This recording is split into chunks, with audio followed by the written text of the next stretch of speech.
গুরু কৃপা ছাড়া এই সংসারের মধ্যে কিন্তু কোনো গতি নেই। ভগবান এসেছেন, ভগবানকেও গুরু করতে হয়েছে। গুরু কত প্রকার? আমরা দুই প্রকারের গুরু জানি, দীক্ষা গুরু আর শিক্ষা গুরু। কিন্তু চৈতন্য চরিতামৃতে গুরু তিন প্রকারের বলা হয়েছে। কি কি? দীক্ষা গুরু, শিক্ষা গুরু আর চৈত্য গুরু।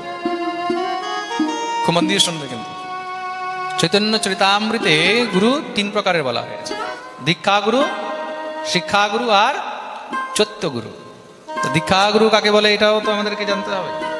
যার কাছ থেকে আমরা ব্রহ্ম সম্বন্ধ প্রাপ্ত করিয়াছি, মানে মন্ত্র তিনি আমাদেরকে কর্ণে প্রদান করেছেন, তিনি হলেন আমাদের দীক্ষা গুরু। তিনি কে?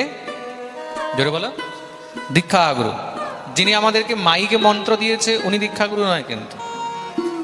খুব মন দিয়ে শুনবে। আজকাল মাইকে মন্ত্র দেওয়া হয় তো, 100 জন, 200 জন, 500 জন, 1000 জন শিষ্য বসে আছে, মাইকে মন্ত্র দেওয়া হচ্ছে। মাইকে মন্ত্র দিলে দীক্ষা হয় না।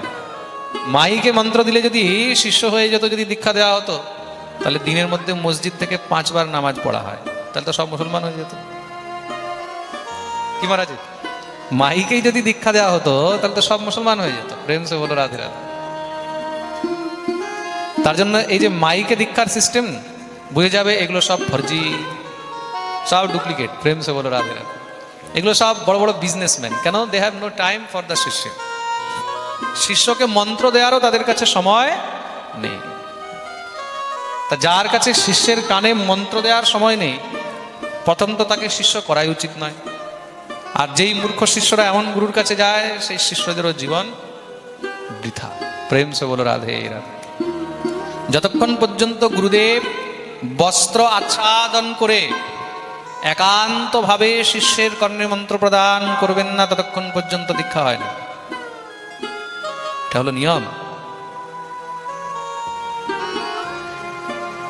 This is the connection. এত সুন্দর তুমি বাল্ব লাগিয়েছো, লাইটিং করেছো, সব কিছু করেছো, কিন্তু যদি তুমি কারেন্টের কানেকশন না দাও, কানেকশন না দিলে তাহলে জ্বলবে? হ্যাঁ, কারেন্টের কানেকশন দিতেই হবে। কেন? এই কানেকশন ছাড়া কখনো তোমার প্রকাশ প্রজ্বলিত হবে না। This not wifi. ওয়াইফাই সিস্টেমে কিন্তু কারেন্টের কানেকশন হয় না। প্রেম সে হলো রাধে রাধে। ওয়াইফাই সিস্টেমে ইন্টারনেট কানেকশন হতে পারে, কিন্তু কারেন্টের কানেকশন হতে পারে না। তা কারেন্টের কানেকশন কি করে হবে? এটা স্পর্শ চাই। কি চাই? স্পর্শ। They need the touch. They need the touch. The electricity need the touch. Without touch, this is not the Wi-Fi system. Yeah. তার জন্য সদ্গুরুর স্পর্শ চাই।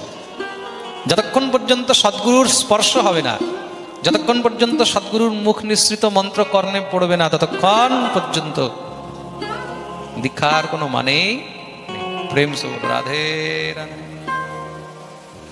গুরুদেব যখন কর্ণে মন্ত্র প্রদান করছেন, বীজ মন্ত্র দিচ্ছেন, তখন সেটা কি হলো? ব্রহ্ম সম্বন্ধ হলো। আর সেই গুরুদেবই আমাদেরকে এই অন্ধকার থেকে এই স্পর্শ দিয়ে, এই কানেকশন দিয়ে প্রকাশের দিকে নিয়ে আসতে পারেন। অজ্ঞান তিমিরান্ধস্য জ্ঞানাঞ্জনশলাকয়া চক্ষুরন্মীলিতং येन তস্मै শ্রী গুরুবে নমঃ। অজ্ঞান তিমিরান্ধস্য জ্ঞানাঞ্জনশলাকয়া। যিনি অজ্ঞান রূপী তিমিরের মধ্যে থেকে আমাদেরকে জ্ঞান রূপী শলাকা দিয়ে অঞ্জন প্রদান করে আমাদেরকে প্রকাশ দর্শন করাচ্ছেন, আলোর দিকে নিয়ে যাচ্ছেন, অজ্ঞান থেকে জ্ঞানের দিকে নিয়ে যাচ্ছেন, তিনি হলেন আমাদের সৎ গুরু। প্রেম সে বলো রাধে। জ্ঞানাঞ্জন শলাকয়া, জ্ঞান রূপী অঞ্জন আমাদের যিনি এই নয়নের মধ্যে লাগিয়ে দিচ্ছেন, একমাত্র তিনি হলেন আমাদের দীক্ষা। তার কৃপাতেই আমরা ভগবত সম্বন্ধ পেলাম, ভগবত পথ পেলাম। তিনি আমাদেরকে ইষ্ট দিলেন, তিনি আমাদেরকে সাধ্য দিলেন, তিনি আমাদেরকে সাধন দিলেন, মন্ত্র দিলেন, তিনি আমাদেরকে প্রণালী দিলেন। শুধু সাধ্য আর সাধন দিয়ে হবে না, তার সঙ্গে প্রণালীও চাই। প্রেম সে বলো রাধে রাধে। সাধ্য সাধন সঙ্গে প্রণালী, তৎমাধ্যমে আমরা সদ্গুরুদেবের আশ্রয় নিয়ে ভগবত ভজনে প্রবেশ করতে পারি। এটা হলেন দীক্ষা। আর দ্বিতীয় হলেন শিক্ষাগুরু। শিক্ষাগুরু কাকে বলা হয়েছে খুব মন দিয়ে শুনবেন। এই সংসারের মধ্যে সহজ শব্দ যদি বোঝা যায়, যার কাছ থেকে আমরা শিক্ষা গ্রহণ করলাম তিনি হলেন আমাদের শিক্ষাগুরু। একাধিক হতে পারে, অনেক সময় দীক্ষাগুরু নেই বা দীক্ষাগুরুর সঙ্গে কোনো সম্বন্ধ হতে পারছে না বা দীক্ষাগুরুর সঙ্গে কোনো প্রকারে কন্ট্যাক্ট হচ্ছে না। এখন আমি ভজনের পথ কি করে জানবো, কি করে দেখবো? তা কারোর কাছে যখন আমরা সেই বিদ্যা শিখতে যাই বা কারোর কাছে যখন সেই শিক্ষাও নিই, তিনি তখন আমাদের শিক্ষাগুরু। প্রেম সে বলো রাধে রাধে। দত্তাত্রেয় স্বয়ং ভগবান শিক্ষাগুরু রূপে 24 জনকে গুরু করেছে। কাকে কাকে? পৃথিবী বায়ুরাকাশ আপগ্নিশ্চন্দ্রমার কপোত অজগর সিন্ধু পতঙ্গ মধুকৃদ গজ মধুহা হরিণো মীন পিঙ্গলা কুরোর্ভক কুমারী শরকৃত সর্ব উর্ণনাভিসুপেশকৃত। পৃথিবী, বায়ু, আকাশ, অগ্নি, চন্দ্রমা, সূর্য, কবুতর, অজগর, পতঙ্গা, মৌমাছি, হাতি, ভ্রমর, হরিণ, মৎস্য, পিঙ্গলা নামক বেশ্যা, কুমারী কন্যা, সাপ, অজগর, যার কাছ থেকে যা শিখেছেন তাকে গুরু মেনে নিয়েছেন। প্রেম সে বলো রাধে রাধে। বলো না, আরে বলো না, আরো জোরে, আরো জোরে। এখনো আওয়াজ আসেনি? সবাই যেন হাত উপরে করে জয় জয় শ্রী রাধে। কিন্তু বৈষ্ণব শাস্ত্রের শিক্ষাগুরু, যার কাছ থেকে শিক্ষা গ্রহণ করা হয়েছে, সে তো শিক্ষাগুরু আছেনি, কিন্তু যার কাছ থেকে আমরা ভগবত ভক্তির উপদেশ গ্রহণ করছি তিনি হলেন আমাদের প্রকৃত মূল শিক্ষা। এই যে পাঠের মাধ্যমে, সৎসঙ্গের মাধ্যমে, চর্চার মাধ্যমে আপনারা যে ভগবত ভক্তির গুণগুলো, ভগবত ভক্তির বিদ্যাগুলো শিখছেন, এটাই হলো কিন্তু মূল একমাত্র বিশুদ্ধ শিক্ষা। প্রেম সে বলো রাধে। আর তৃতীয় হলেন, তৃতীয় হলেন চত্বগুরু। চত্বগুরু মানে কে? যিনি আমাদের চিত্তের মধ্যে বসে, আমাদের অন্তর আত্মার মধ্যে রয়ে আমাদেরকে সবসময় মার্গ প্রশস্ত করছেন, তিনি হলেন আমাদের চত্বগুরু। সেটা হলেন স্বয়ং ভগবান। তিনি চিন্ময় বিগ্রহ রূপে আমাদের মধ্যে সবসময় বিদ্যমান রয়েছেন, আমাদের চিত্তের মধ্যে তিনি প্রবিষ্ট হয়ে রয়েছেন। ইয়ন্তঃ প্রবিশ্য মম বাচমিমাম প্রসক্তাম। শ্রী ধ্রুবজি মহারাজ বলছেন না, সঞ্জীবয়ত্যখিল শক্তিধর স্বধাম अन्याश्च हस्तचरणश्रवणत्वगादि प्राणान् नमो भगवते पुरुषाय तुभ्यम्। यन्तः प्रविश्य मम वाचमिमां प्रसक्ताम। হে প্রভু, আমার মধ্যে তো কোনো সামর্থ্য নেই, না আপনার গুণগান করার সামর্থ্য রয়েছে, না আপনার গুণানুবাদ করার সামর্থ্য রয়েছে। তাহলে আপনি স্বয়ং আমার অন্তরে প্রবিষ্ট হয়েছেন, আর স্বয়ং প্রবিষ্ট হয়ে আপনি নিজের গুণগান নিজেই আমাকে দিয়ে করাচ্ছেন। আমার মধ্যে কোনো সামর্থ্য নেই। জীব যখন নিজেকে সামর্থ্যবান মনে করে তখন কি হয়? তখন অভিমানী হয়ে যায়। আর যখন অভিমানী হয় তখনই তার পতন শুরু হয়ে যায়। প্রেম সে বলো রাধে। তার জন্য ভগবত ভক্তগণ কি করেন? কর্তুম অকর্তুম অন্যথা কর্তুম, সবকিছু একমাত্র গোবিন্দকে অর্পণ করে দেন। প্রভু আপনি ক্রিয়া, আপনি কর্তার, আপনি কর্ম, আপনার কথা, আপনার দিব্য লীলা আপনি নিজেই এই জিহ্বা দ্বারা বলাচ্ছেন। আমার কোনো সামর্থ্য নেই। আমি যদি মনে করি যে আমি বলছি, তাহলে সেখানেই ফেল হয়ে যাব। আমি যদি মনে করি যে আমি পাঠ করছি, সেখানেই ফেল হয়ে যাব। কেন বলে? গোবিন্দ বল্লভের কোনো অকাত নেই পাঠ করা। শ্রী গৌর হরি কৃপা করেছেন, রাধারানী কৃপা করছেন, তার জন্য তিনি জিহ্বায় বসে নিজের চরিত্র বর্ণন করেছেন। তার কৃপা না হলে চৈতন্য চরিতামৃতের একটি শব্দ, একটি শ্লোক ব্যাখ্যা করতে পারে এই সামর্থ্য কার মধ্যে আছে? 10 বছর লেগেছে আমাকে চৈতন্য চরিতামৃত বুঝতে। হ্যাঁ জি, 10 বছর লেগেছে শুধু আমাকে চৈতন্য চরিতামৃত বুঝতে। চৈতন্য চরিতামৃত ভালো করে অন্তরে সমাবিষ্ট যৎকিঞ্চিত, তার মধ্যেও যৎকিঞ্চিত মানে এতটুক যে বসে যেন পাঠটা করতে পারি, এই হলো চৈতন্য চরিত্র। বন্দে গুরুন, তো প্রথমে এখানে গুরুর বন্দনা করা হয়েছে।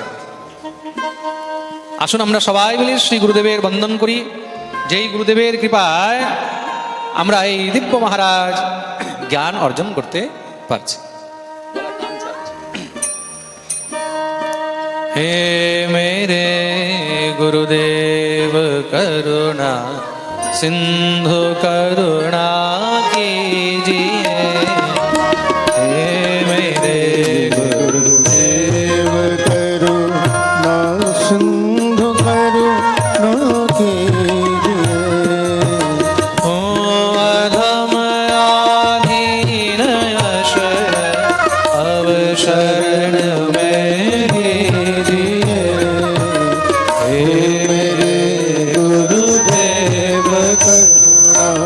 सिंधु करुणा कीजिए। सवाई दोनों हाथ में ताली सेवा करेगा। गुरुदेव करुणा सिंधु करुणा कीजिए।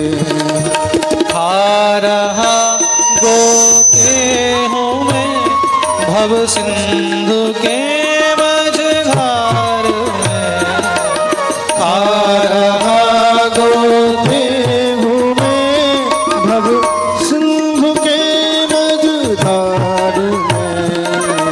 आसरा है दूसरा कोई अब संसार में, हे मेरे गुरुदेव करुणा सिंधु करुणा कीजिए।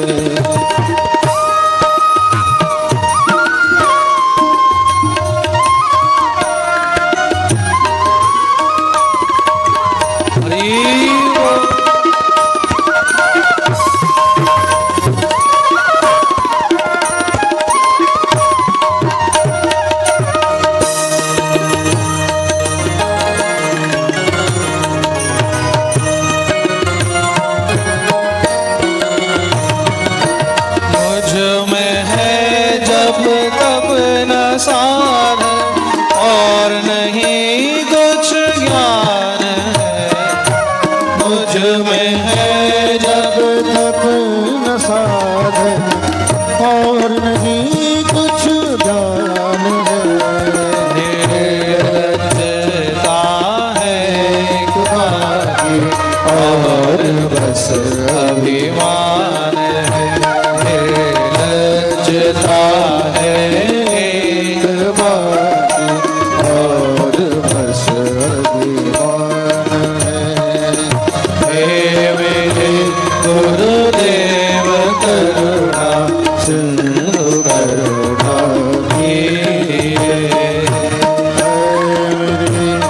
गुरुदेव करुणा सिंधु करुणा कीजिए।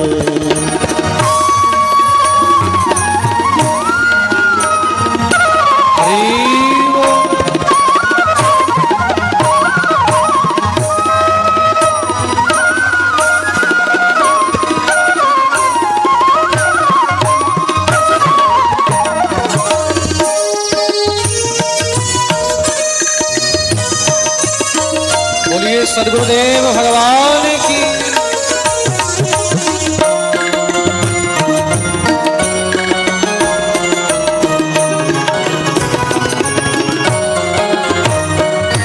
पाप बोझे से लदी नैया भंवर में जा रही, पाप बोझे से लदी नैया भंवर में जा रही। हाथ दौड़ो भव बचाओ जल डूबी जा रही, हाथ दौड़ो भव बचाओ जल डूबी जा रही, हे मेरे गुरुदेव करुणा सिंधु करुणा कीजिए।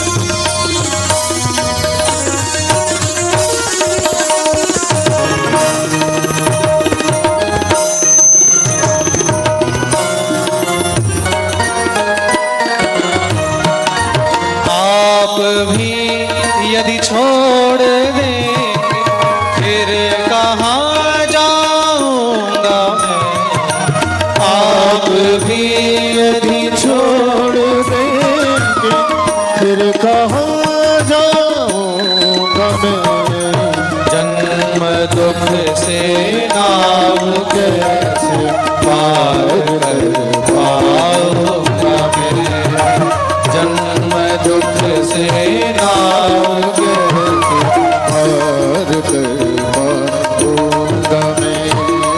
हे मेरे गुरुदेव करुणा सिंधु करुणा कीजिए, गुरुदेव करुणा सिंधु करुणा कीजिए। सब जगह मंजिल भटक कर ली शरण अब आपकी, सब जगह मंजिल भटक कर ली शरण अब आपकी, पार करना या न करना दोनों मर्जी आपकी, पार करना या न करना दोनों मर्जी आपकी। हे मेरे गुरुदेव करुणा सिंधु करुणा कीजिए, हे मेरे गुरुदेव करुणा सिंधु करुणा कीजिए, करुणा कीजिए, सिंधु करुणा कीजिए। बोलिए सद्गुरुदेव भगवान की जय जय श्री राम। निताई गौर हरि। हे मेरे गुरुदेव करुणा सिंधु करुणा कीजिए, हे मेरे गुरुदेव करुणा सिंधु करुणा कीजिए। बोलिए सद्गुरुदेव भगवान की। गुरु बिन भव निधि तरही न कोई। आवाज एकदम नहीं आ কোনো আওয়াজ নেই। গুরু বিন ভব নিধি तरही न कोई। গুরু ছাড়া এই ভবসাগর না আজ পর্যন্ত কেউ পার হতে পেরেছে, না কেউ পার হতে পারে। ভবসাগর পার করার একমাত্র সুদৃঢ় নৌকাই হলেন শ্রী গুরুদেব। তার জন্য যতক্ষণ পর্যন্ত গুরু আশ্রয় হবে না ততক্ষণ পর্যন্ত ভবসিন্ধু পার সম্ভব। তার জন্য ভগবান নিজে যখন যখন এসেছেন তখন তখন গুরু করে গেছেন, জগৎকে ভগবান দেখিয়ে গেছেন। গীতায় ভগবান বলছেন না, ইয়দ ইয়দা চরতি শ্রেষ্ঠস্তত্তদ্দেবেতরো জনঃ সয়ৎ প্রমাণম কুরুতে লোকস্তদনুবর্ততে। ভগবান নিজে আচরণ করে তৎপশ্চাৎ সমস্ত জগৎকে শিক্ষা প্রদান করেন। নিজে আচরে ধর্ম জীবেরে শেখায়। প্রেম সে বলো রাধে রাধে। বলো না, বলতে नहीं हो। আরো জোরে, আরো জোরে, दोनों हाथ ऊपर करो। जय जय श्री राम। मंगलाचरणের প্রথম শ্লোক বন্দে গুরু। প্রথম শ্লোকের প্রথম শব্দ গুরু, আগে গুরু বন্দনা, তারপরে ঈশম। বন্দে গুরুন ঈশ ভক্তান, তারপরে ঈশ ভক্তান। ভগবত ভক্তকে বন্দন করা হয়েছে। আর ভক্তকে, এখানে ভক্ত হলেন শ্রীবাস। ভক্তকে গৌর অবতারের মধ্যে ভক্ত বিশেষকে, ভক্ত বিশেষ হলেন শ্রীবাস আচার্য। তো এখানে শ্রীবাসের শ্রীচরণে বন্দন করা হয়েছে। শ্রীবাস বলতে কে? শ্রীবাস ইত্যাদি যত ভক্তগণ, মানে গৌর পার্শ্বদ যত ভক্তগণ রয়েছেন সেই সমস্ত ভক্ত তত্ত্বকে প্রণাম করা হয়েছে। বন্দে গুরুর ঈশ ভক্তান ঈশম। ঈশ্বরকে বন্দনা করা হয়েছে। ঈশ্বরকে, ঈশ্বরকে একদম শেষে গিয়ে তাকে প্রতিপাদন করা হয়েছে। তৎপশ্চাৎ ঈশ অবতার গান, ঈশ্বরের অবতার ইত্যাদিকে বন্দন করা হয়েছে। অবতারকে, চৈতন্য অবতারের মধ্যে ভগবানের অবতার হলেন শ্রী অদ্বৈতাচার্য। পঞ্চতত্ত্বের মধ্যে অবতার হলেন কে? অদ্বৈতাচার্য। মহাবিষ্ণুর অবতার শ্রী অদ্বৈত চন্দ্র। স্বয়ং মহাবিষ্ণুর অবতার হলেন শ্রী অদ্বৈত প্রভু।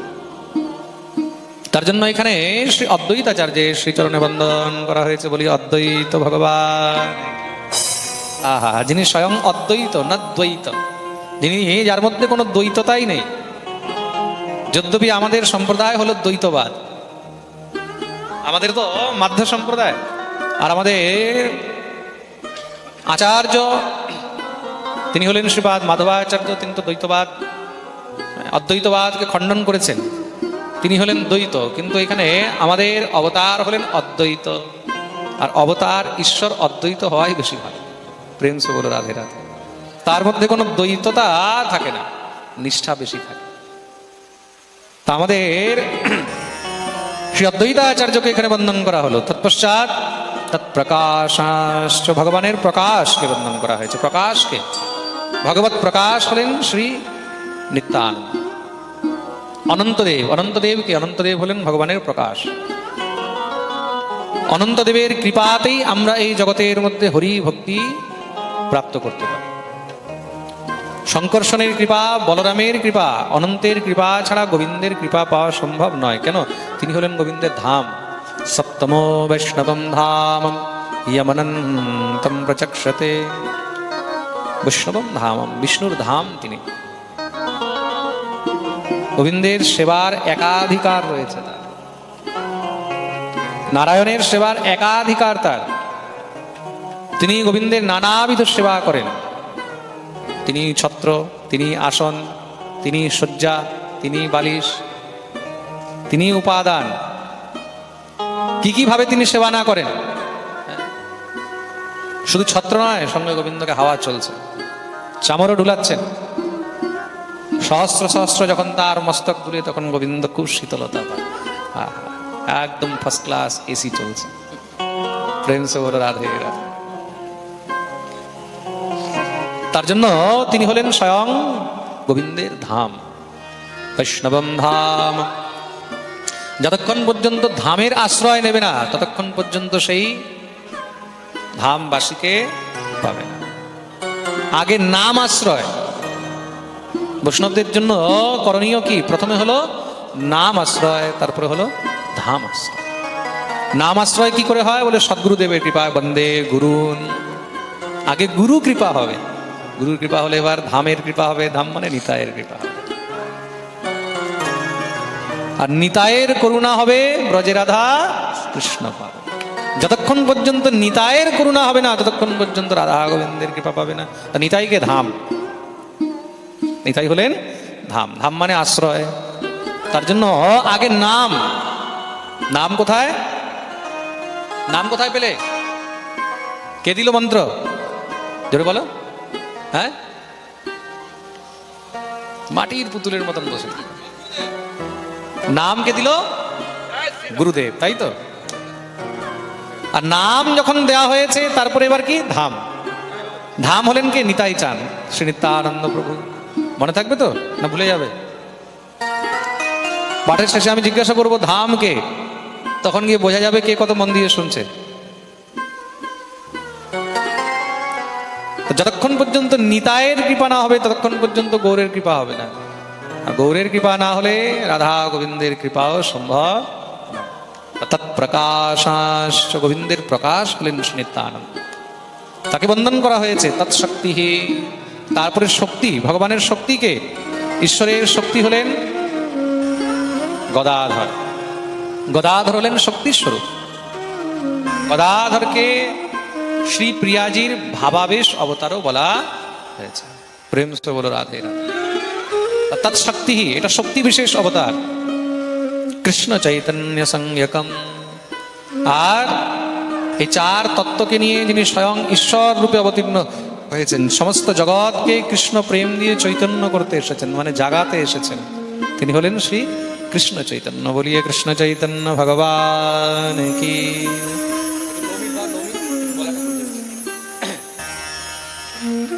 তার জন্য তাকে কৃষ্ণ চৈতন্য বলা হয়েছে। কি বলা হয়েছে? কৃষ্ণ চৈতন্য সংযকম। বলিয়ে কৃষ্ণ চৈতন্য ভগবান কি। প্রথম শ্লোকে এখানে বন্দনা করা হলো। তৎপশ্চাৎ দ্বিতীয় শ্লোকে বন্দে শ্রীকৃষ্ণ চৈতন্য নিত্যানন্দ সহোদিত গৌড়োদয়ে পুষ্পবন্ত চিত্রৌ শব্দৌ তমোনদৌ শ্রী গৌড় দেশে উদিত এই দুই পুষ্প গৌর আর নিতাইয়ের চরণে বন্দন করা হয়েছে। তৎপশ্চাৎ বস্তু নির্দেশাত্মক শ্রী অদ্বৈত প্রভু, শ্রীকৃষ্ণ চৈতন্য মহাপ্রভু, শ্রী নিত্যানন্দ তত্ত্ব ইত্যাদি তাদেরকে বন্দন করা হয়েছে। 14টি শ্লোকের মধ্যে এখানে শ্রীপাদ কৃষ্ণদাস কবিরাজ গোস্বামী মঙ্গলাচরণ করেছেন। 14টি শ্লোকে এখানে বন্দন করলেন। তৎপশ্চাৎ 3টি শ্লোকে 3 দেবতাকে বন্দন করলেন। ব্রজের আমাদের 3 ঠাকুর, এই 3 ঠাকুরকে প্রথম শ্রী মদন মোহনকে বন্দন করেছেন। এই 14টি শ্লোক থেকে এই 3টি আলাদা মঙ্গলাচরণের। জয়তাম সুরতো পঙ্গুর মম মন্দমতের গতি মৎসর্বস্বপদাম্বোজ শ্রী রাধা মদন মোহন। শ্রী মদন মোহন ঠাকুরকে বন্দন করলেন। তৎপশ্চাৎ গোবিন্দদেবকে বন্দন করেছেন। দিব্যাদ বৃন্দারণকল্প দ্রুমাধ শ্রীমদ রত্নাগার সিংহাসনস্থু শ্রীমদ রাধা শ্রীল গোবিন্দ দেব পৃষ্ঠালিভি সেব্যমানৌ স্মরামি। যেই গোবিন্দদেব আমাদের একমাত্র স্মরণীয় বৃন্দাবনের অধিপতি রাজা, সেই গোবিন্দদেবকে বন্দন করলেন। তৎপশ্চাৎ গোপীনাথকে বন্দন করেছেন। শ্রীমান রাস রসারম্ভী বংশী বটতটস্থিত কর্ষণ বেণু স্বনের গোপী গোপীনাথ শ্রীয়স্তু মে। যিনি সমস্ত গোপীদের নাথ, যিনি নিজের বংশী দ্বারা সমস্ত জগৎকে আকর্ষণ করেন, সেই বংশীধারী গোপীনাথকে এখানে বন্দন করা হয়েছে। বলিও গোপীনাথ ভগবান কি। বিশেষ করে এখানে এই 3 দেবকে কেন বন্দন করা হয়েছে? এই 3 ঠাকুর গৌড়িয়াকে করিয়াছেন আত্মসার। এই 3 ঠাকুর হলো গৌড়িয়াদের মেন ঠাকুর। গৌড়িয়াদের মেন ঠাকুর কে কে? গোবিন্দ, গোপীনাথ আর মদন মোহন। এই 3 জনকে বজ্রনাভ স্বয়ং নির্মাণ করিয়েছিলেন। এগুলো বজ্রের নির্মিত ঠাকুর, কিন্তু খুব মন দিয়ে শুনবেন। এই 3 জন বজ্রনাভের নির্মিত। বজ্রনাভকে ভগবান শ্রীকৃষ্ণের প্রপৌত্র। কৃষ্ণের পুত্র হলেন প্রদ্যুম্ন, প্রদ্যুম্নের পুত্র অনিরুদ্ধ, অনিরুদ্ধের পুত্র হলেন বজ্রনাভ। যখন যদুবংশের সংহার হয়, যদুবংশ সংহারের সময় 56 কোটি যদুবংশী সব তো একদম মহারাজ গোবিন্দায় নমো নমঃ। সেই সময় যে কিছু সংখ্যক যদুবংশী বেঁচেছিলেন, ভাগবতে যে বর্ণন রয়েছে চতুঃ পঞ্চ অবশেষতম 4-5 কিছু বাকি ছিল, তার মধ্যে একজন ছিলেন বজ্রনাভ। অর্জুন নিজের সঙ্গে এদেরকে হস্তিনাপুর নিয়ে গেছিলেন। আর পরবর্তীকালে রাজা পরীক্ষিত যখন বজ্রনাভ বড় হয়েছেন, তখন বজ্রনাভকে নিয়ে তিনি তখন বৃন্দাবনে এসে উপস্থিত হলেন মথুরায়, মধুপুরী। আর মথুরায় এসে তখন বজ্রনাভকে এখানে অভিষিক্ত করলেন, বজ্রনাভকে রাজা বানালেন মথুরা। বলিয়ে বজ্রনাভজি মহারাজ কি। আর এই বজ্রনাভকে স্বয়ং শ্রী উদ্ধবজি মহারাজ গিরিরাজ তটে কুসুম সরোবরের কাছে নারদকুণ্ডের মধ্যে, নারদকুণ্ডের তটে কুসুম সরোবর আর নারদকুণ্ডের মধ্যবর্তী স্থানে বসে সেখানে তিনি তখন বজ্রনাভ এবং ব্রজবাসীদেরকে দিব্য শ্রীমদ্ ভাগবতের কথা শুনিয়েছিলেন। আর সেই ভাগবত শ্রবণ করে বজ্রনাভের গোবিন্দের প্রতি আকৃষ্টতা হলো, ঠাকুরের প্রতি আকৃষ্টতা হয়েছে। তার ইচ্ছা জাগ্রত হলো যে আমি নিজের দাদু ঠাকুরের বিগ্রহ নির্মাণ করব। তখন তিনি সেই গোবিন্দের দিব্য রূপ স্বরূপ নিজের মা, তার মা ভগবতী উষা, তিনি তো গোবিন্দকে দেখেছেন, দর্শন করেছেন সাক্ষাৎ। কেন ঠাকুর নিজে একদম সামনে দাঁড়িয়ে বিয়ে করিয়েছিলেন উষা অনিরুদ্ধের। তার কাছ থেকে সমস্ত সব বিবরণ জানলেন। উদ্ধবের কাছ থেকে গোবিন্দের সমস্ত সব এক একটি দেহ অঙ্গের সমস্ত সব বিবরণ জানলেন। আর তিনি সেই বিগ্রহ তৈরি করালেন। কিন্তু বিগ্রহ তৈরি করাতে করাতে প্রথমত যখন গোবিন্দের বিগ্রহ তৈরি আরম্ভ হলো, একটি শ্রী বিগ্রহের মধ্যে গোবিন্দের শ্রী চরণ একদম অবিকল ঠাকুরের মতো। দ্বিতীয় বিগ্রহের মধ্যে কোটি প্রদেশ থেকে নিয়ে আর গ্রীবা পর্যন্ত একদম শ্রী গোবিন্দের মতো। মা বললেন মুখটার মধ্যে একটু কিছু কমই আছে। তা তৃতীয় বিগ্রহ আবার নির্মাণ করলেন, তার মধ্যে মুখমণ্ডল হলো একদম সেই গোবিন্দের মতো। তাই 3টি বিগ্রহ মিলে সাক্ষাৎ স্বয়ং শ্রী ব্রজেন্দ্র নন্দনের দর্শন। তা সেদিন থেকে এই 3টি বিগ্রহ বিশেষে বর্ণন রয়েছে। যেই জীব সূর্যোদয় থেকে সূর্যাস্তের মধ্যে এই 3টি বিগ্রহ দর্শন করে, সে সাক্ষাৎ ব্রজেন্দ্র নন্দনের দর্শনের ফল। প্রেম সে বলো রাধে রাধে। আর এই তিনটি বিগ্রহ আছে কোথায়? আগে তো বৃন্দাবনেই ছিল, গোবিন্দদেব গোমা টিলায়, আর মদনমোহন দ্বাদশাদিত্য টিলায়, আর গোপীনাথ কেশিঘাট তটে। কিন্তু পরবর্তীকালে মুসলিম আক্রান্তদের, আতঙ্কবাদীদের তাড়নায়, তাদের অত্যাচারে বৃন্দাবন পরিত্যাগ করে এই তিন ঠাকুর রাজস্থানে চলে গেছিলেন, জয়পুর। আর এখনো জয়পুরে তাদের মধ্যে দুটি শ্রীবিগ্রহ রয়েছেন, গোবিন্দদেব আর গোপীনাথ। একটি শ্রীবিগ্রহ এখন করলি চলে গেছেন, তার নাম হলো মদনমোহন। বলি রাধা মদন মোহন লাল কি। এই মদনমোহন হলেন সনাতন গোস্বামীপাদের সেবিত বিগ্রহ, আর শ্রী গোবিন্দদেব হলেন রূপ গোস্বামীর সেবিত বিগ্রহ, আর গোপীনাথ হলেন মধু পণ্ডিতের সেবিত বিগ্রহ। এই তিনটি বিগ্রহ এক সূর্যের মধ্যেই দর্শন করা উচিত। আর তার মধ্যে কোন বিগ্রহের কোনটা বিশেষ, খুব মন দিয়ে শুনবে কিন্তু। গোবিন্দের মুখমণ্ডল, গোবিন্দের কি মুখমণ্ডল, গোপীনাথের বক্ষস্থল, আর মদনমোহনের শ্রীচরণ। এই তিন ঠাকুরকে এখানে বন্দন করা হলো। বলিয়ে ভক্তবৎসল ভগবান কি। তৎপশ্চাৎ নিজের এখানে শিক্ষাগুরুদেরকে বন্দন করা হয়েছে। শিক্ষাগুরু, শিক্ষাগুরুকে ষড়গোস্বামী হলেন আমাদের একমাত্র শিক্ষাগুরু। ষড়গোস্বামীকেই অনুগত করে, অনুকরণ করে তিনি কিন্তু এই পথে চলেছেন। শ্রীরূপ সনাতন ভট্ট রঘুনাথ, শ্রীজীব গোপাল ভট্ট দাস রঘুনাথ, এই ছয় গুরু শিক্ষা গুরু যে আমার, তা সবার পদপদ্মে কোটি নমস্কার। তার জন্য এখানে শিক্ষাগুরু রূপে তাদেরকে বন্দনা করেছেন।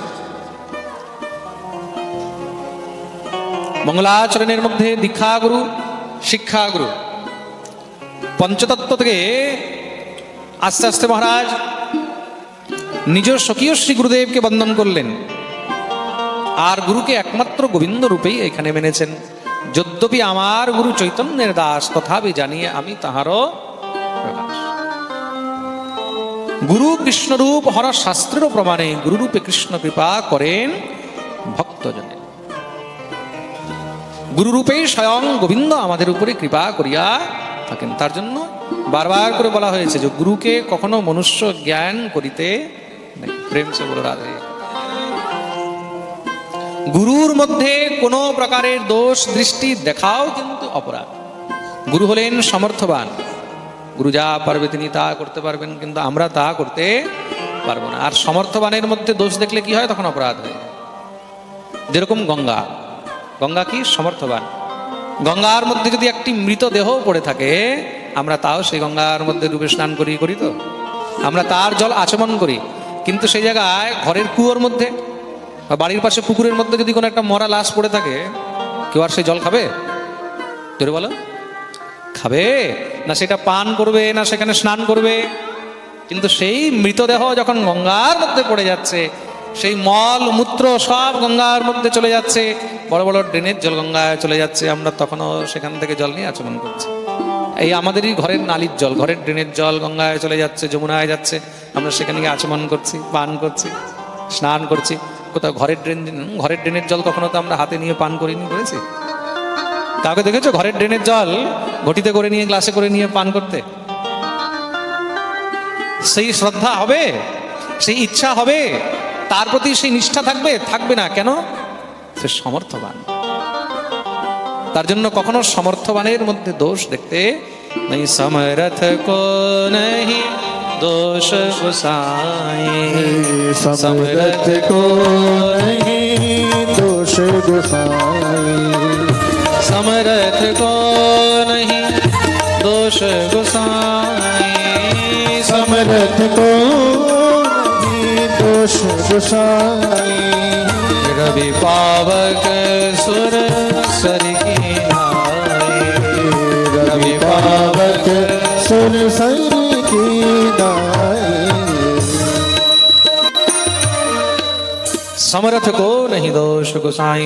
সমর্থবানের কখনো না দোষ দেখা হয়, না দোষ দেখতে পারা যায়। সমর্থবান সবকিছু করতে পারেন। প্রেম সে বলো রাধে রাধে। আমরা বরাহ ভগবানের পুজো করি, শূকরের পুজো করি, তো করি কি না? হ্যাঁ, শূকরের পুজো করছি, আর সেই শূকর কি খায়? বিষটা খায়। শূকর বিষটা খায়, আমরা সেই শূকরের পুজো করছি কেন? সে সমর্থবান, সে খেতে পারবে, তার মধ্যে সেই সামর্থ্য রয়েছে। আমরা পারবো? পারবো কি? আমাদের মধ্যে সেই সামর্থ্য নেই। সামর্থ্যবান সবকিছু করতে পারেন সিদ্ধশ্রী গৌরকিশোর দাস বাবাজি মহারাজ।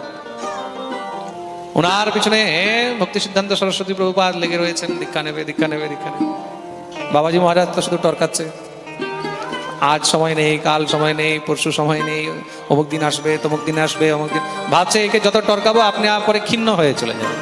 অনেক সময় কি হয়, গুরুদেবরা শিষ্যদেরকে যদি বেশি ঘোরায়, শিষ্য অধৈর্য হয়ে যায়, আরে দূর, এই গুরুদেবের আর দরকার নেই, অন্য গুরু করো।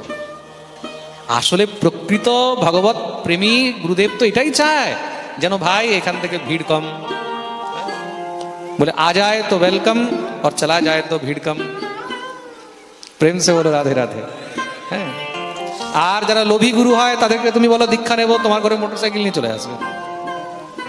চলে আসবে তো? তুমি খালি একবার বলো মুখ থেকে যে আমার ছেলেকে, আমার মেয়েকে দীক্ষা দেওয়াবো, একদম সঙ্গে সঙ্গে মহারাজ গাড়ি করে চলে আসবে, আরে বেটা চলে আয় দীক্ষা। আর সদ্গুরু কি বলবে? আজকে সময় নেই, এখন সময় নেই, এই মুহূর্ত নেই, এটা ঠিক নেই, তোর আচার ঠিক নেই, তোর আচরণ ঠিক নেই, আগে এটা ঠিক কর, এটা কর। তাহলে কি হয়? যারা প্রকৃত দীক্ষা নিতে এসেছে, যারা অন্তর থেকে গুরু মেনে এসেছে, তাদেরকে তুমি 1 বছর 2 বছরও ঘোরাও, তাও সে অন্য কোথাও যাবে না। আর যে শুধু ফর্মালিটি করতে এসেছে, আরে শুধু দীক্ষা নিতে হয়, এখন মহারাজ যেই গোসাই পাবো সেই গোসাইয়ের কাছেই যাব। তো এখানে টোক মেরে দেখলো, দেখছে পেয়ারা শক্ত আছে, ঠোঁট ঢুকছে না, বলে অন্য পেয়ারা ধরো। এবার যেইখানে মহারাজ ঠোক দিয়ে দেখলো যে এখানে সঙ্গে সঙ্গে কাজ হয়ে গেল, বলে এটাই না। দীক্ষা প্রণালী যেখানে সহজ হয়ে যায়, দীক্ষা দেওয়া সহজ, দীক্ষা নেওয়া সহজ, আচার আচরণ সব সহজ হয়ে যায়, সেটাকে সহজিয়া বলা হয়েছে। বুঝতে পেরেছ অর্জুন দা? সেটাকে কি বলা হয়েছে? সহজিয়া। প্রেম সে বলো রাধে রাধে। তা বর্তমান জগতে সহজিয়া গুরুদের ভিড় বেশি। তারা দেখবে তোমাকে কোনো নিয়ম দেবে না, তোমাকে বলবে না যে একাদশী করো, তোমাকে বলবে না নিরামিষ খাও, তোমাকে বলবে খাও খুব করে, একদম মাথা মুন্ড যা পারো খাও, দীক্ষা আমার কাছে নাও, আর মাসে মাসে বছরে বছরে টঙ্কাটা আমাকে দাও। ঠিক বলছি না? এটা হলো সহজিয়াদের সিস্টেম, বুঝতে পেরেছো? এটা হলো সহজিয়া। খুব খাও দাও, আনন্দ করো, মাসে মাসে আমার পকেটে টাকা ভরো, তাহলেই তোমার উদ্ধার হয়ে যাবে।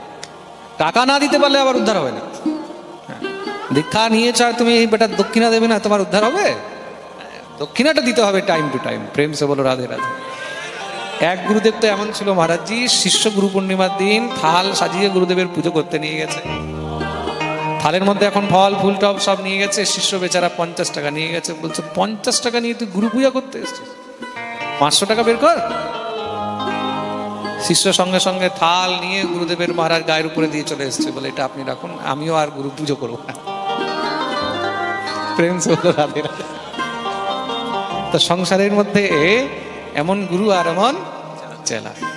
তো যারা প্রকৃত বৈষ্ণব হবে, যারা শুদ্ধ আচরণযুক্ত শ্রেষ্ঠ গুরু হবে, তারা না নিজে সহজিয়া পথ অবলম্বন করবে, না তোমাকে সহজিয়া পথে নিয়ে যাবে। আগে তোমার পরীক্ষা করবে, আগে তোমার পরীক্ষা করবে তুমি সেই উপযুক্ত কিনা। প্রেম সে বলো রাধে রাধে।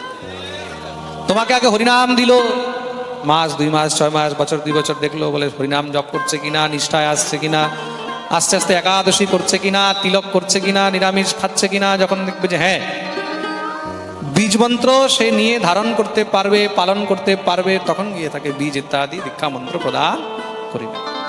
এটা হলো সিস্টেম, এটা হলো নিয়ম। কেন বলে প্লাস্টিকের গামলার মধ্যে যদি তুমি আগুন ধরিয়ে দাও তাহলে কি হবে? সে পাত্র নিজেও পুড়ে যাবে, চলে যাবে। তো পাত্র যোগ্য কিনা, যোগ্য অযোগ্য দেখেই তো বস্তু বিচার হবে। কলসির মধ্যে যদি ফুটো থাকে, সে ফুটো কলসিতে কেউ জল রাখে? জোরে বলো। তা কার আচরণের মধ্যে যদি ছিদ্র থাকে, কার মধ্যে যদি এখনো অনাচার থাকে, যার মধ্যে এখনো সদাচার আসেনি, Do you know what is the meaning of Sadachar?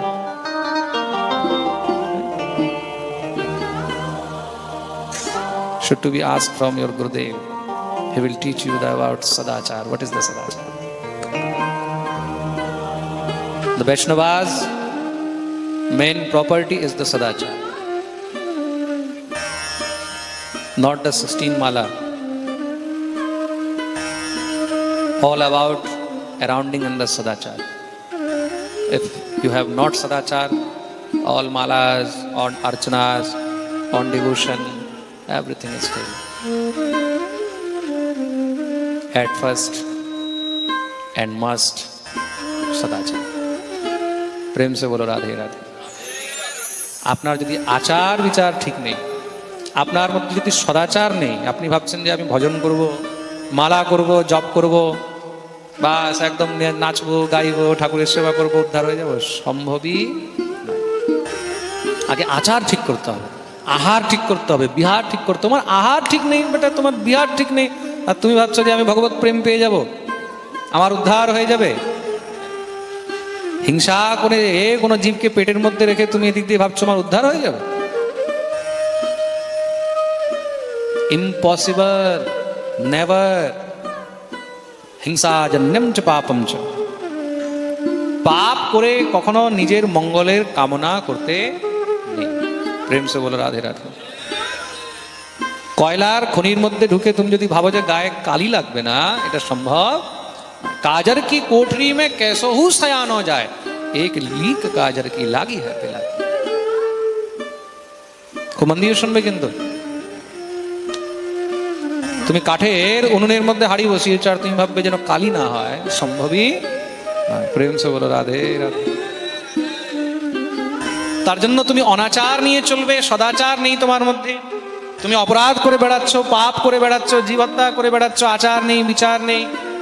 আর তুমি ভাববে যে আমার মঙ্গল হয়ে যাক, তুমি ভাববে যে আমার কৃষ্ণ ভক্তি হয়ে যাক, আমার উদ্ধার হয়ে যাক, এটা সম্ভবই নয়। প্রেম সে বলো রাধে রাধে। তা সদ্গুরুদেব কি করেন? সদ্গুরুদেব আগে পাত্র নির্ণয় করেন। যেরকম সিংহিনীর দুগ্ধ কিন্তু স্বর্ণপাত্রে রাখতে হয়, সেই দুগ্ধকে ধারণ করার জন্য পাত্রেরও দরকার রয়েছে। সাধারণ পাত্রের মধ্যে সিংহিনীর দুগ্ধ রাখা যায় না, লৌহ পাত্রে, তাম্র পাত্রে, এগুলোর মধ্যে সিংহিনীর দুগ্ধ রাখা যায় না, ফেটে যাবে সঙ্গে সঙ্গে। সিংহিনীর দুগ্ধকে ধারণ করার জন্য স্বর্ণ পাত্রের প্রয়োজন হয়। তদ্রূপ গুরু কৃপা ধারণ করার জন্য গুরুকরণ ধারণ, সেই পাত্রতাও প্রয়োজন রয়েছে। এইসব দীক্ষার কোনো মানে নেই। যেরকম বাজারে বস্তু বিক্রয় হয়, তদ্রূপ যেখানে ধর্ম বিক্রয় হয়, তদ্রূপ যেখানে মন্ত্র বিক্রয় হয়, সেসব মন্ত্রের কোনো লাভ নেই। যেখানে কোনো আচার আচরণ শেখানো হয় না শিষ্যকে, সদাচার শেখানো হয় না, শিষ্যকে যোগ্য করা হয় না, সেখানে সেই সব মন্ত্র দীক্ষা ইত্যাদির কোনো লাভ হয় না। তার জন্য শ্রী গুরুদেব এই বিষয়ে আগে শিষ্যের পরীক্ষা নেন। ভগবান রাসের পূর্বে গোপীদের পরীক্ষা নিয়েছেন, তদ্রূপ ভগবান শিষ্যের আগে পরীক্ষা নেন। শিষ্য যদি পরীক্ষায় উত্তীর্ণ হলো, যখন গুরুদেব দেখবে, বুঝবেন যে এই শিষ্য সেই যোগ্য, তখনই তাকে সেই বস্তু প্রদান করা হয়। সিদ্ধ শ্রী গৌরকিশোর দাস বাবাজি মহারাজ ঘোরাচ্ছেন, মাস হয়ে গেছে, 2 মাস হয়ে গেছে। সরস্বতীপাদ তখন তো দীক্ষা হয়নি, তিনি ব্যারিস্টার ছিলেন, খুব শিক্ষিত ব্যক্তি ছিলেন, পিছনে পিছনে ঘুরছেন দীর্ঘদিন যাবৎ। মহারাজ এই প্রকার কোনো মতেও যখন আর কিছু হচ্ছে না, একদিন কি হয়েছে, যখন আবার সিদ্ধ বাবার কাছে গেছেন, সঙ্গে সঙ্গে তিনি আজকে দরজা খুলে দৌড়াতে লেগেছেন। দৌড়াতে দৌড়াতে কি হয়েছে, আমাদের বৃন্দাবনে আগে খাটা পায়খানা হতো। খাটা পায়খানা মানে বোঝো, ওই একটা ঘর মতন হয়, ওই ঘর মতনের উপরে ল্যাট্রিনের চেম্বার, ওই একটু পাথর কেটে বানিয়ে দেওয়া হয়, ওইখানে বসে পায়খানা করে, নিচে পায়খানাগুলো পরে মেথর এসে ওগুলোকে পরিষ্কার করে নিয়ে যায়। আপনারা হয়তো দেখেননি অনেকে, হ্যাঁ, মহারাজজি তো খুব ভালো করে জানে, বিশেষ করে কপাটিয়া ঘেরায় থাকলে তো ভালো করেই জানবে। গোপালগুরুতে ছিল, প্রেম সে বলো রাধে রাধে। প্রায় যখন গিরিধারী মন্দির তৈরি হয়নি বৃন্দাবনে, তার আগে আমাদের বড় গোসাইজি মহারাজ, নিত্যলীলা প্রবিষ্ট শ্রী বিনোদ বিহারী দাস গোস্বামীজি মহারাজ, উনি মহারাজজি, আমরা সব এক জায়গাতেই থাকতাম বৃন্দাবনে। ওইসব এরিয়ার মধ্যে তখনকার দিনে ছোটবেলার কথা মহারাজ আমাকেও মনে আছে, উপর থেকে পায়খানা পড়ছে, নিচে শুয়োর ঘুরছে, এরকম অবস্থা ছিল। তখন তো আর ঘরে ঘরে লেট্রিন ছিল না, এসব ব্যবস্থা ছিল না, ওটার মধ্যে ঢুকে বসে গেছে। এখন কেউ যদি এরকম অবস্থা হয় তখন কি হবে? অশ্রদ্ধা হয়ে যাবে। তো তখন কি হবে? অশ্রদ্ধা হয়ে যাবে। দৌড়ে গিয়ে ওটার মধ্যে ঢুকে বসে আছেন, যখন বসে আছে এখন তো মনের মধ্যে একটুখানি বিচলিত হয়ে গেলেন, এ কি সত্যি সাধু বাবা না পাগল বাবা? সাধুরা পাগল হয় না, পাগলের অ্যাক্টিং করে। কেন? যেই জন কৃষ্ণ ভজে সে বড় চতুর। অনেকক্ষণ পর্যন্ত দেখলেন, বিচার করলেন, সিদ্ধ বাবা ভিতর থেকে বেরোচ্ছে না। উনার জন্য কি? উনার জন্য তো বিষ্ঠাও ব্রহ্মময়, তার মধ্যে ঢুকে হরিনাম চলছে। যখন তিনি চলে গেছে, পট করে দৌড়ে গিয়ে একদম যমুনায় ঝাঁপ দিয়েছে, ভালো করে যমুনায় স্নান করে বেরিয়েছে, হয়ে গেল। 3-4 দিন যখন আর মহারাজ চেলা আসছে না, তখন ভাবলেন বাহ, বেঁচে গেলাম। সেও কিছুদিনের জন্য পিছা ছেড়ে দিয়েছে, কিন্তু পিছা ছেড়ে মনে মনে বিচার করলো যে না না, তিনি আমার পরীক্ষা নিচ্ছেন, তিনি আমার পরীক্ষা নিচ্ছেন। তারপরে আবার দৌড়ে এসেছেন। কেন? ইনি সমর্থবান। আমি পারবো না এরকম বিষ্ঠার মধ্যে ঢুকে যেতে? পারবো? যেই ঘরের মধ্যে পায়খানা পড়ে রয়েছে সেখানে পারবে ঢুকে গিয়ে বসে ওখানে হরিনাম করতে? সামর্থ্য আছে তোমাদের? না আমার সামর্থ্য আছে? আমাদের মধ্যে সামর্থ্য নেই। তা আমাদের মধ্যে সামর্থ্য নেই, আর যে সেই জায়গায় ঢুকে বসে হরিনাম করছে তার সঙ্গে আমরা নিজের তুলনা করতে পারবো? কখনোই তুলনা করতে পারবো না। তার জন্য সমর্থবান শ্রী গুরুদেব। শ্রী গুরুদেব যা পারবেন সেটা আমরা স্বপ্নেও পারবো না। প্রেম সে বলো রাধে রাধে। তার জন্য গুরুর মধ্যে কখনো দোষ দেখতে নেই। আবার লাইনে লেগে গেলেন, তখন গিয়ে শ্রী সিদ্ধ বাবা বুঝলেন যে না, এ সত্যি উপযুক্ত পাত্র, এখনো পিছা ছাড়ছে না, তার মানে একে দীক্ষা দেওয়া উচিত। দীক্ষা দিলেন। বলিয়ে ভক্তবৎসল ভগবান কি।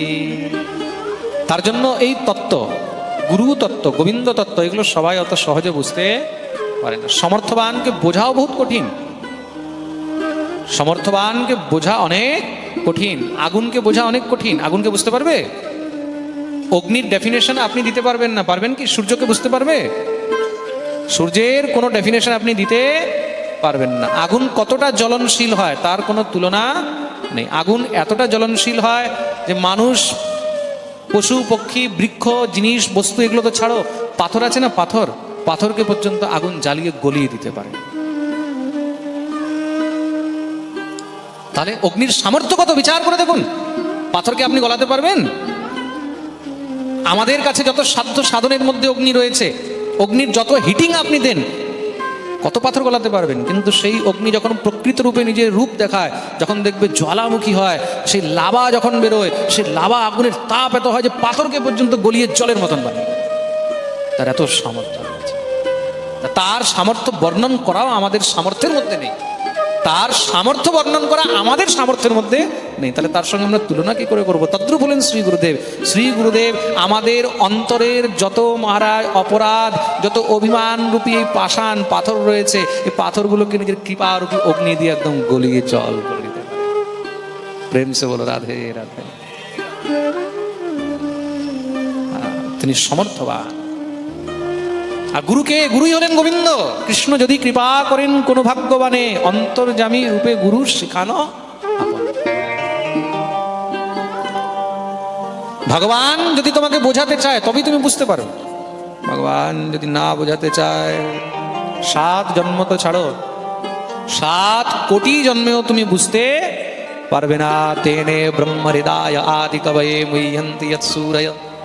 আদি কবি ব্রহ্মা পর্যন্ত আজও তাকে বুঝতে পারেনি, মোহিত হয়ে যায়। সেই ভগবানকে প্রার্থনা করছেন, প্রভু আপনি কে আর আমি কে? আপনাকে আমি কি করে বুঝবো? ভগবান তখন ব্রহ্মাকে উপদেশ দিচ্ছেন। এটাকে চতুশ্লোকী ভাগবত বলা হয়েছে। কি বলা হয়েছে? জোরে বলো। চতুশ্লোকী ভাগবত। অহমেবাসমেবাগ্রে নান্যদ যদ সদসৎপরম পশ্চাদহম যদেতচ্চ यो वशिष्येत सोऽस्म्यहम्। ভগবান বলছেন, ব্রহ্মা অহমেবাসমেবাগ্রে, সৃষ্টির মধ্যে পূর্বে আমি ছিলাম, এখনো আমি আছি, আর যখন কিছু থাকবে না তখনও শুধু আমি থাকবো। না অন্যদ সদসৎপরম পশ্চাদহম যদেতচ্চ यो वशिष्येत सोऽस्म्यहम्। এই সংসারের মধ্যে সবকিছুই হলাম আমি। যা কিছু দেখছো, ঋতের্থম ইয়ৎ প্রতীয়েত ন প্রতীয়েত চাত্মনি তদ্বিদ্যাদাত্মনো মায়াম যথা ভাবো যথা তমঃ। এই সংসারের মধ্যে যা কিছু তুমি দেখতে পাচ্ছ চরাচর জগতের মধ্যে সবকিছুই হলাম আমি। আমাকে ছাড়া এই সংসারে কোনো বস্তু, কোনো বিষয়ের কোনো প্রতীতি হয় না। মানুষ যেখানে আমাকে বুঝতে পারে না সেখানে মায়ায় আবদ্ধ হয়ে যায়, কিন্তু মায়াও আমাকে ছেড়ে নয়, মায়াও আমারই স্বরূপ, আমারই অংশভূতা। আর আমি মায়ার দ্বারা সমস্ত জীবকে আচ্ছাদিত করে রয়েছি। যথা মহান্তি ভূতানি ভূতেষু চ্বাবচেষ্বনু প্রবিষ্টান্য প্রবিষ্টানি তথা তে শুনতেষ্বহম। এই সংসারের মধ্যে একমাত্র আমি সমস্ত জীবের অন্তরে অন্তর্ভূত হয়ে রয়েছে। যা কিছু চরাচর জগতের মধ্যে দেখছো আমি সবকিছুর মধ্যেই প্রতিষ্ঠিত হয়েছে। আমাকে ছাড়া এই সংসারের মধ্যে না জড় আছে না চেতন আছে। তিনি চেতনের মধ্যেও রয়েছে, তিনি জড়ের মধ্যেও রয়েছে। প্রেম সে বলো রাধে রাধে। এতাবদেব জিজ্ঞাসম তত্ত্বজিজ্ঞাসনাত্মনঃ অন্বয়ব্যতিরেকাভ্যাম ইয়ৎ স্যাৎ সর্বস্ব সর্বদা। তার জন্য সেই ঈশ্বরকে যদি বুঝতে হয়, মানে আমাকে যদি বুঝতে হয়, তাহলে তোমাকে একমাত্র সদ্গুরুর আশ্রয় নিতেই। গুরু রূপেই আমি তোমাকে বোঝাতে পারবো। গুরু ছাড়া এই সংসারে কেউ আমার বিষয়ও তোমাকে বোঝাতে পারবে না। প্রেম সে বলো রাধে রাধে। এই চতুশ্লোকী উপদেশ করেছেন ভগবান ব্রহ্মাকে। কবিরাজ গোস্বামী পাদ চতুশ্লোকীর বর্ণন করেন। কেন এই চতুশ্লোকী হলো ভাগবত। ভাগবতের মূল হলো এই 4টি শ্লোক। এই 4টি শ্লোক নিয়েই তখন গিয়ে পরবর্তীকালে দেবর্ষি নারদ বেদব্যাসকে উপদেশ করলেন, যাকে বেদব্যাস 18,000 শ্লোকে বিস্তার করে দিলেন। বলিয়ে ভক্তবৎসল ভগবান কি। আর সেই ভগবানকে কেউ ব্রহ্ম বলে, কেউ পরমাত্মা বলে, কেউ ভগবান। ব্রহ্মেতি পরমাত্মেতি ভগবান ইতি শব্দতে। যার যেরকম ভাবনা সে নিজের ভাবনা অনুসারে ভগবানকে ভজন করে। যোগীগণ ব্রহ্ম বলেন, জ্ঞানীগণ পরমাত্মা বলেন, আর ভক্তগণ ভগবান বলেন। যা কি রহি ভাবনা জৈসি, जागी रही भावना जैसी, जागी रहे भावना जैसी, जागी रही भावना जैसी। प्रभु मूरत देखी तिन तैसी, प्रभु मूरत देखी दिन तैसी, प्रभु मूरत देखी तिन तैसी, प्रभु मूरत देखी दिन तैसी। जाकी रही भावना जैसी, प्रभु मूरत देखी तिन तैसी। जार যেমন ভাবনা সেই নিজের ভাবনা অনুরূপেই ভগবানকে দর্শন করে। প্রেম সে বলো রাধে।